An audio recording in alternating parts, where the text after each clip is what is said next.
Good morning, everyone. Welcome to our service. We're about to play our gathering music. I would invite you to take this time and space to settle yourself and come into this place and ready your mind for our listening, our learning, and our sharing together. Brenda is going to play her piece of music now. Thank you, Brenda.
Hi, everybody. I'm Jules. That was beautiful, Brenda, and thank you, everybody, for really taking the moment to listen and be in that moment. It was really nice. Thank you. I'm Jules, and I'm a member of the Chalice team as well as the choir. And I was asked to do the welcome this morning, and so I went on the UUA website. And there's so many great resources and all kinds of readings. And I read a whole bunch of things. They're fabulous. Until this one, and I was like, this is it. And this is one of the best things I've ever read in my life. It was written as a welcome. It was written by Reverend Gretchen Haley, and she's a UU minister in Fort Collins, Colorado. It's called God Runs Late for Church. Today, God is running late, trying to find their seat, scanning the room for someone they know or someone they don't. God's feeling evangelical, but not in a judgy way. Mysterious, but not manipulative. God can't stop thinking about the James Webb telescope and the possibility that time is not linear. God is tired of grief and white supremacy and the warming of the oceans. And it's hot. Why hasn't the solar air conditioning been installed yet, God wonders. And of course, we're like, no kidding, God. Can't you do something about that? It's just not enough, really. God just wants to be present,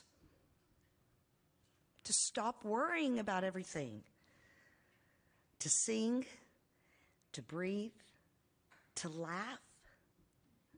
We got you, God, we say. We'll settle in, we'll be present, we'll sing, we'll tell stories, and we'll breathe deep, and we'll remember ourselves.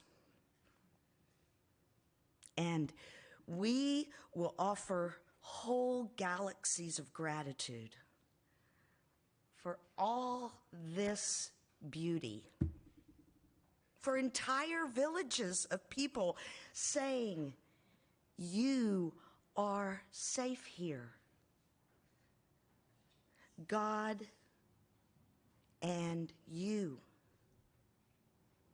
Come, friends, let us be present together.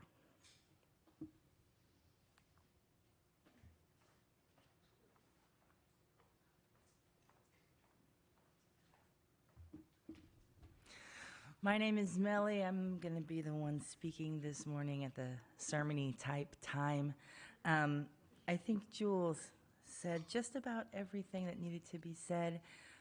Our service this morning is all about weaving and finding your own self.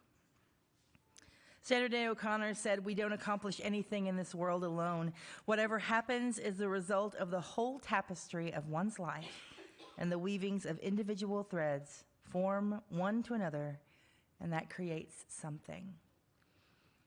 As you share with us your presence today, I invite you to consider your threads and where you are in the tapestry of this community. And now Enoch and Ben will light our chalice.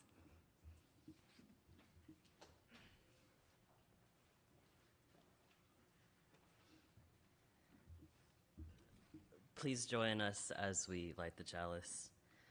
Love is the spirit of this community, and service is its prayer. To dwell together in peace, to seek knowledge in truth, and to help one another. Thus do we covenant together. Thank you.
Oh, what a piece of work are we, how marvelously wrought, the quick contrivance of the hand, the wonder of our thought, the wonder of our thought.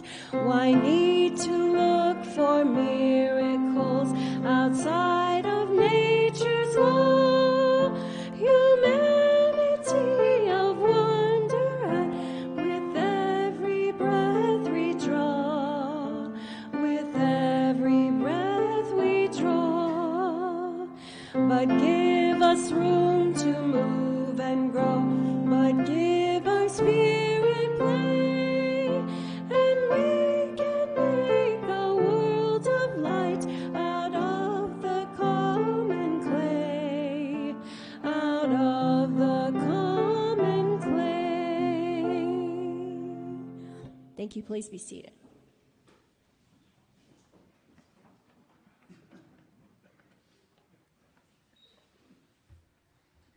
Hi, y'all. It's me again, and I'm going to read this sweet, beautiful little story called My Heart by Corinna Lucan.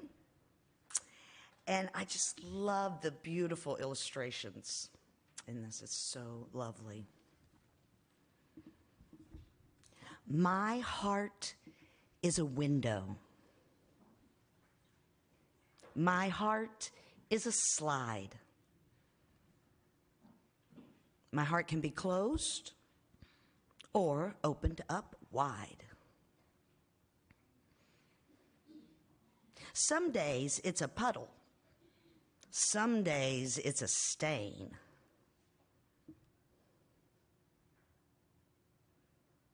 Some days it is cloudy and heavy with rain.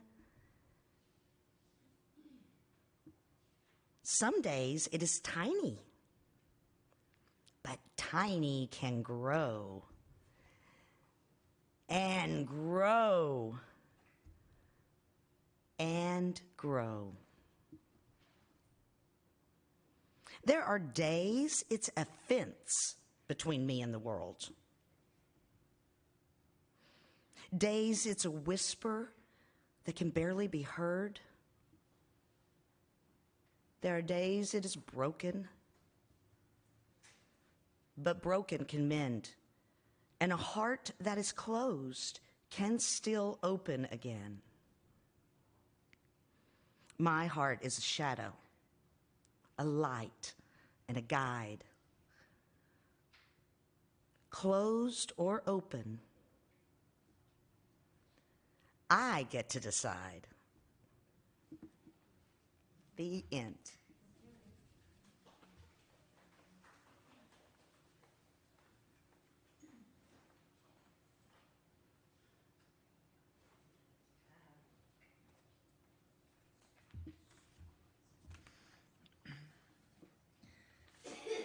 As a diverse people, we share our joys and concerns. Sometimes we're happy, sometimes we're devastated. Sometimes we rejoice, and sometimes we mourn. In all those times, we support and care for each other. So we invite you to share your ups and downs as you desire. You're invited to come to the front and drop a stone for any joy or concern, shared or confidential, expressed or held in your heart. In the seat back in front of you, there are yellow cards. If you would like to share your joy or concern with the congregation or with our caring team, you can write them on those yellow cards. You can do that now. Take a minute. On the card, you can mark whether you want it to be shared or kept confidential. For those of us joining on Facebook, you can also share what you would like to share, but unfortunately, you have no option to be confidential on Facebook. I think we all know that already. As you drop your stone, may you experience the spreading of love and support, and you may bring your cards to me. If you feel the need to stay where you are, you can raise your card and someone will bring it for you. Hello.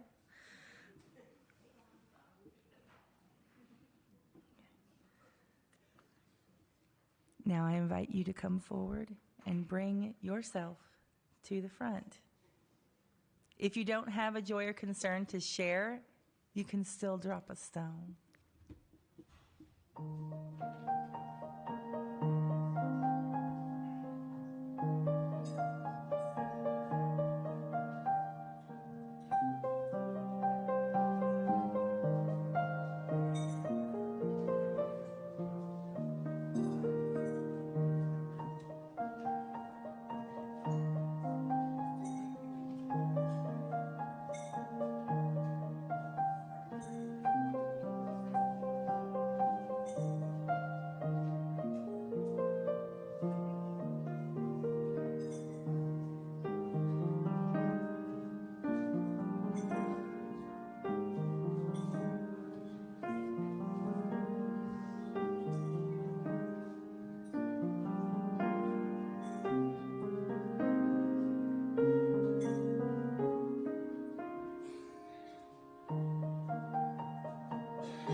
Thank you.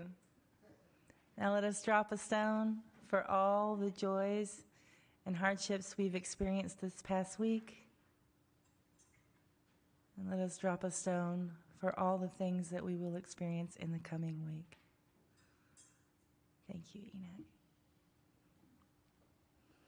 Friends, let's take a moment to hold these things in our hearts together.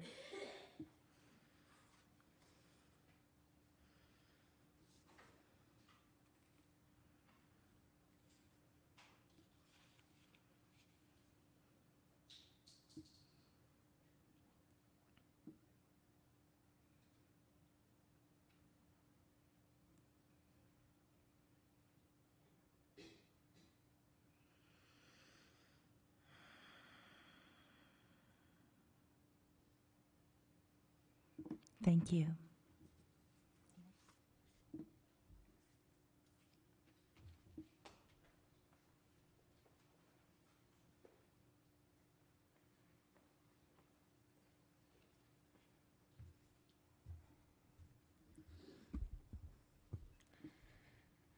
Reciprocity, also known as the gifting cycle, is a concept I learned of from Germanic pagans a few years into my practice. In essence, reciprocity is the act of two beings giving gifts freely to each other so that a friendly bond is established between them. But reciprocity can also be given to communities, like this one. Through offering your time and money, you establish a bond with the fellowship and allow for us to give back to you freely through our services and other activities. Because of your donations, we can create frith, meaning peace bonds, with each other.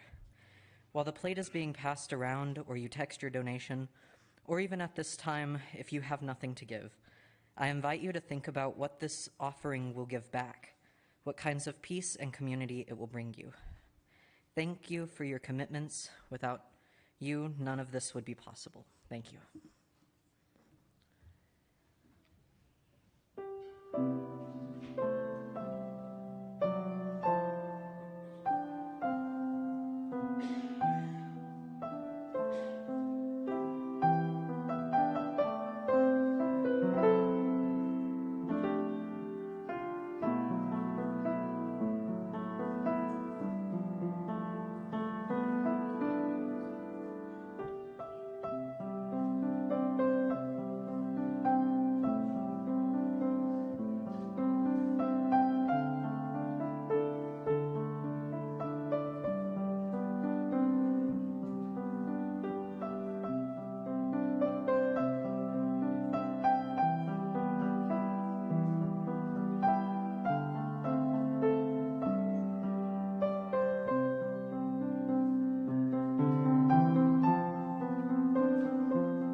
Okay, that was amazing.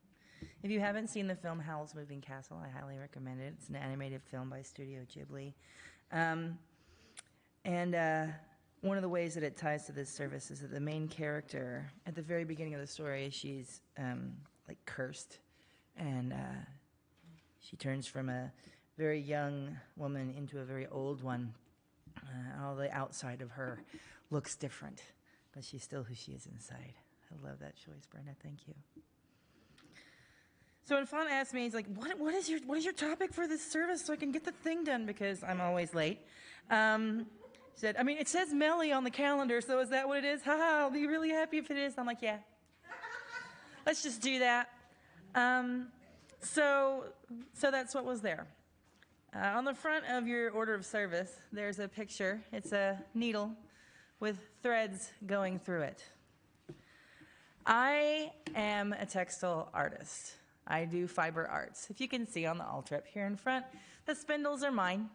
The yellow yarn in the middle I made. I also make all kinds of things. I knit and crochet and I weave on top of spinning. What does that have to do with us as a whole? Well, weaving and fibers are at the very core of our human existence. Who here's ever woven anything before? No? You don't think so? Those of you who don't think you have you ever made those little paper placemats where you cut the strips of paper and you go in and out? That's weaving. You did it. Promise. Who's made a friendship bracelet or received one? Yeah? Okay. Who's tied knots? Who's got shoelaces? Who's wearing clothes? The further we look and the harder we try to get away from it, the closer we see that we are to threads, to fibers, to weaving, to spinning. When we weave, I'm going to get some technical stuff in here. When we weave, there are two sets of threads. One is called the warp. The warp is the one that is stable. It's the one that you weave on. The other set of threads is called the weft. The weft, W-E-F-T, if anybody ever said warp and woof, I'm so sorry, that word is weft. The weft are the threads that go back and forth, and usually the ones that make all the pretty designs, though that's not always true. When I was talking with my partner, he was like, oh, the warp threads are like demographics. And the weft threads are like psychographics. Your warp threads are there to begin with. They're the things that you're born into. They're the things that are. Excuse me. They can change sometimes, but at any point in time, they are static. Where you're living, your economic status, your race, your sexuality, your gender, even though for some of us, our gender warp thread was tightly wrapped around by other people to cover it up and make it something else. But these are the things that don't change. Then you have your weft threads. These are all the things that we choose, all the things that we pull from our lives to make them what they are. Our friendships, our partners, our jobs, the things we enjoy doing, the things that we have to deal with, and how we deal with them, our attitudes, our mindsets, all of these are our weft threads. We get to choose those. Sometimes it feels like the basket we have to choose from is very small. When you weave, you can weave so that the warp threads are very visible, so that they're what stands out. Some people are very, very proud of their warp threads. You can also weave what's called weft-faced fabric and cover your warp threads up completely. For those of us who may have backgrounds that we're not proud of, things that we haven't accepted about ourselves yet, it can be very, very easy to jam those weft threads in and make sure that nobody sees our warp. That's how weaving is set up. Every human culture, every single one, has had textiles of some kind. In every single human establishment that we've been able to locate anthropologically, there's been evidence of spinning or weaving. We find clay pots, and we find spindle whorls, round stones with holes in the middle, for spinning fibers into thread. I learned to knit when I was about 23, 24. I learned to knit from one of my best friend's mothers, who barely remembered how to knit herself from being in a commune in the 70s at some point. I attempted to learn to knit with giant needles and really furry yarn. It was a horrendous disaster. And I threw my needles in a trunk and left them for a year before digging them back out and trying again. From knitting, I fell in love with spinning. I wanted to see how we turned this fibery, fluffy stuff into yarn, because you can't just wear cotton bowls. That doesn't work. So how do we make those fibers into thread? I learned how to do that. And I felt very, very connected somehow, deeply, to humanity. The thing is, spinning is older even than humans. I learned from an edition of Piecework magazine that we have evidence in a Neanderthal community. From Abri de Maras, in the southeast of France, they found spun fibers 90,000 years old. And not just some fibers roughly twisted together. These were 3 separate fibers, spun one way and plied the other, just as we do now, to create balanced, even, well-proportioned cordage. This cordage, when finished, was 1 millimeter wide. Humans like to think that we're the end of everything. But Neanderthals are doing this too. This evidence of our connection to creation before humanity was astounding to me. I felt instantly the connection to the bigger universe, more even than just humanity, which I am obviously a part of, but a part of our world that's 90,000 years old? Think on that for a second. 90,000 years old? The history of fibers and humans goes way, way, way past that. It's still very, very relevant today. The very beginning of the Industrial Revolution started with the spinning jenny and the cotton gin. The cotton gin was a more mechanical thing, but the spinning jenny was definitely mechanized. It removed the need for human hands in the process and created a way to spin fibers into threads much, much more quickly and efficiently than a single spinner could do alone. From there, we moved into the spinning mule, which did even more, and then the flying shuttle, which mechanized weaving. All of these things distanced human hands from the process of creating fabric. No one had people in their towns anymore who made these things. You bought them in a store. And because of the mechanization process, it was much easier to purchase it, so clothing itself became much less valuable as an individual item. How many items of clothing have you purchased this year? It is likely more than humans 150 to 200 years ago would have purchased in their lifetime. But textiles are transient. They don't stay. They're not made of things that hang around like stone tools or metal swords. They're made of fibers. They're made of plants. They're made of animal fibers. And these things decay and rot. So finding them in any archaeological dig is a treasure.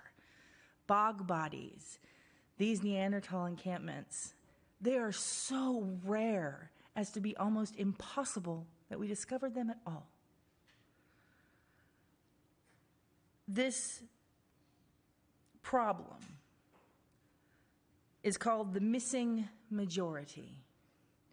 We know from our own observation of our surroundings that the ethnographic and ethnohistoric accounts of most of the material culture of humans is comprised of perishable materials. That's the missing majority. What this means is that when we look back at human history, most of the things that we use don't stay.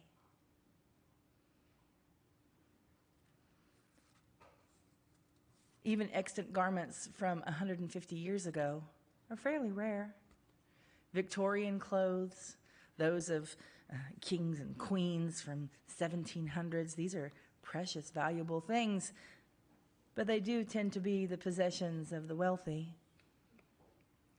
All the possessions of the poor tend to go away, either used up before that person's life ended, or just gone the way that everything goes.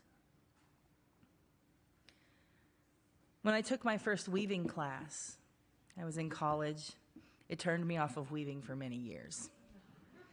They started us, brand new weavers, on an 8-shaft floor loom. Anyone who's ever woven should immediately go, oh my God.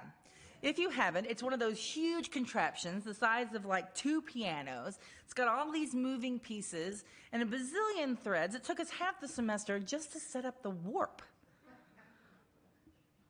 That was crazy. Felt to me like I was spending all my time setting up the base and had no time to actually build my weaving. And sometimes it can feel like that in our lives.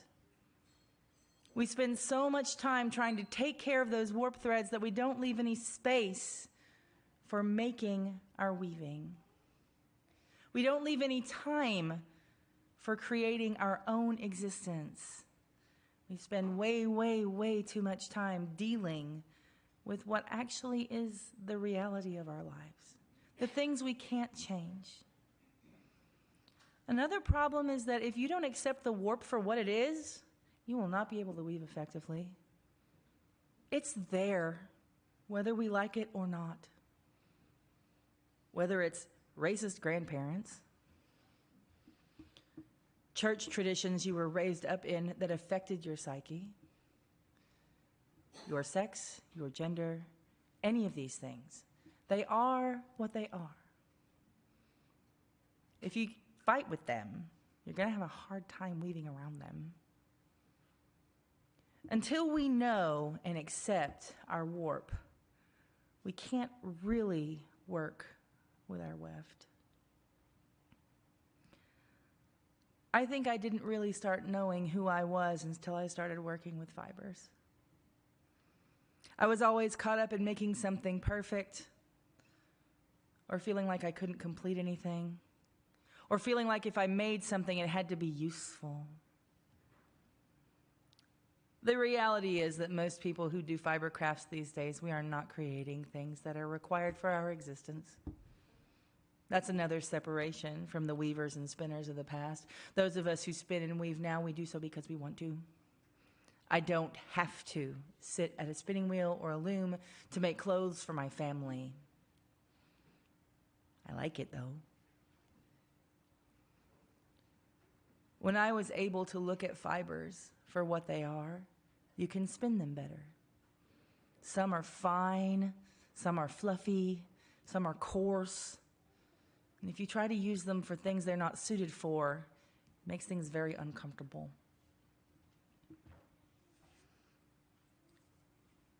Those warp threads, you might think of as your heartstrings. They are our root, our grounding, our solid, steady base. We need to have a relationship with our warp threads, even if they're uncomfortable, even if we don't like them, even if there's something we would never have chosen ourselves. Too bad. They are what they are. So having a relationship with your history, with your personal self on a deep level, it takes effort.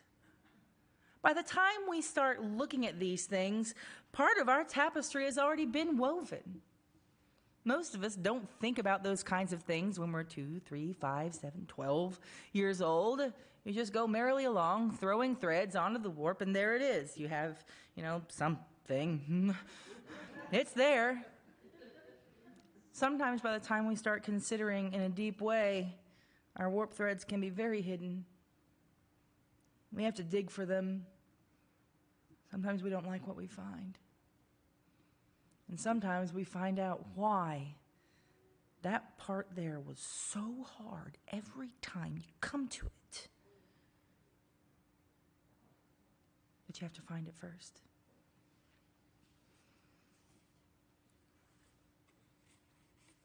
The threads of our lives are transient, just like those textiles of the past. They go away. We like to keep the tapestries of other people's lives in our memories. We like to look at their pictures. We like to see the patterns that other people made. But the truth is, most of the time, we never see the warp of their fabrics. We see what they show us. We see the patterns that they chose to make. What pattern will you choose to make? What will you pull from your basket of fibers to throw into your tapestry for others to see?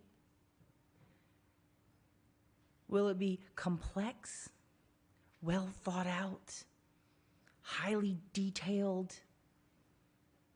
Or is it haphazard, messy?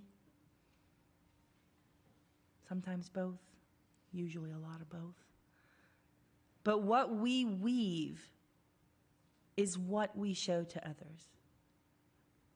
What we choose to put on our warp threads that we are given, this is our gift. This is what we show to everyone else. And it's what we show to ourselves.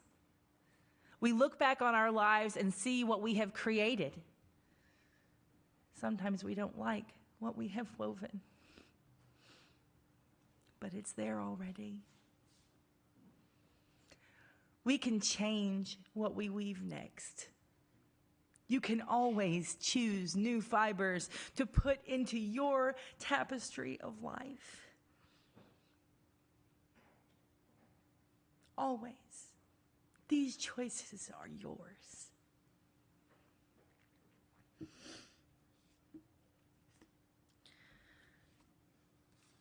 I am not a Neanderthal. At least not as far as I know. I haven't done any genetic testing, but, all those things seem to indicate that I'm not. I'm a human. I was assigned female at birth. I am asexual. I have a child. That's a new thread that came in. Sometimes that happens too. These are things that are true about me. I was born in Mississippi. My parents came from France, the UK, and indigenous peoples that were forgotten. Those are my truths.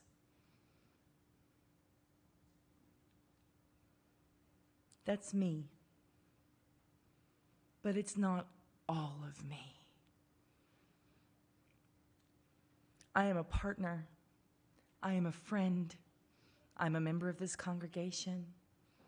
I'm a worker at our public library. That's a choice I made. I drive.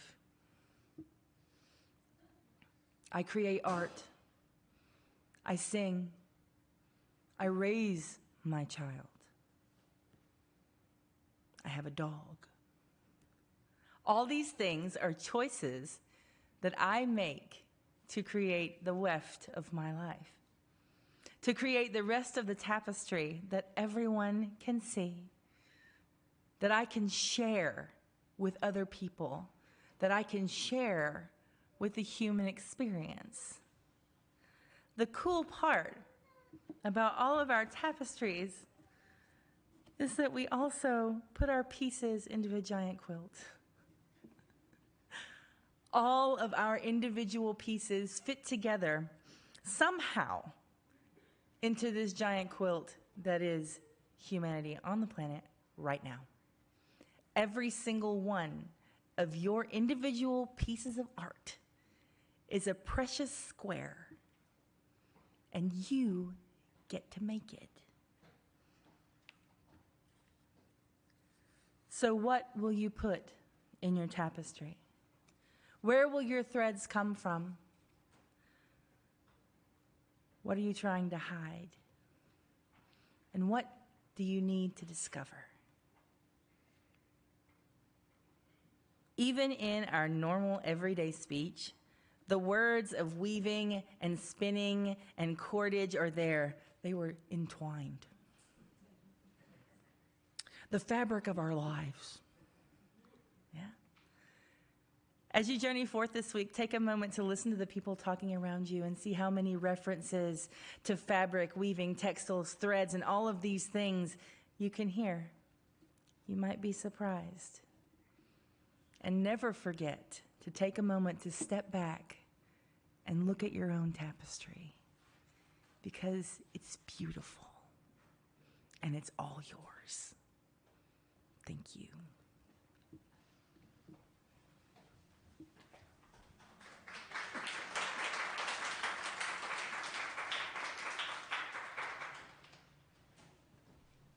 Wow, thank you, Melly. Gave us something to think about today. Love that metaphor. And you taught me some new words. Warp and weft. Never have I ever heard those words. They'll stick. So I love this song. The first time I heard it, I teared up. I would say it's very contrary to the Christian faith that I was brought up in. And so I'm going to ask Brenda to play it once with me singing by myself. And I want you guys to just close your eyes and listen and just let it sink in. It's a prayer for you. And then I'll ask her to play it a second time with you guys joining in, if you will. If you want to go ahead and turn to page 1053 in your teal hymnal. And then the last time, I'm going to ask that we all sing it a cappella with no piano. Okay? So the first time is just me by myself. You'll learn the tune, and then I'll have you guys stand up, and we can sing it together with Brenda. So just listen to this one first.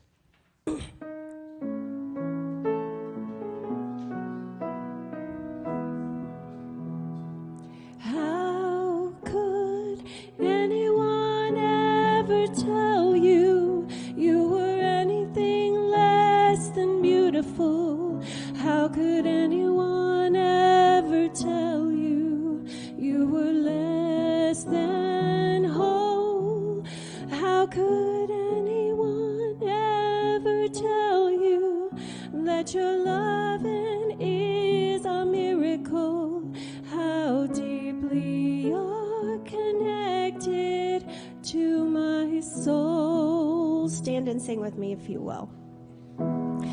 How could anyone ever tell you you were anything less than beautiful? How could anyone ever tell you you were less than whole? How could anyone fail to notice that your loving is a miracle?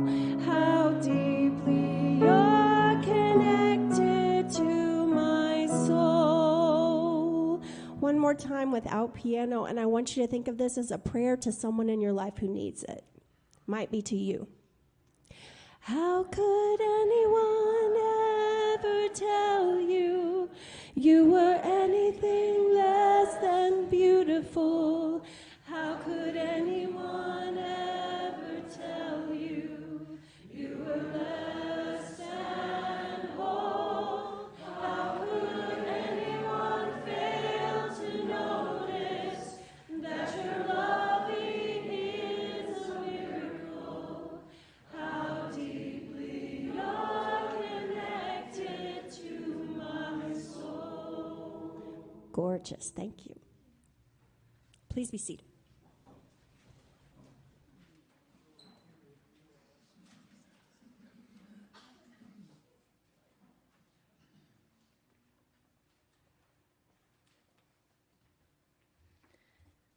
Please join us in extinguishing the chalice. We extinguish this flame, but not the light of truth, the warmth of community, or the fire of commitment. These we carry in our hearts until we are together again. Thank you.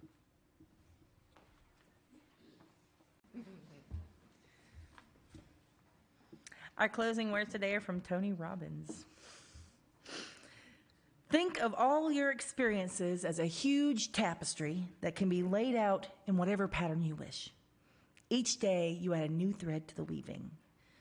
Do you craft a curtain to hide behind? Or do you fashion a magic carpet that will carry you to unequaled heights? Thank you for being with us today. Brenda's going to play our sending music, and you're welcome to go ahead and move around, and coffee after the service. Thank you very much.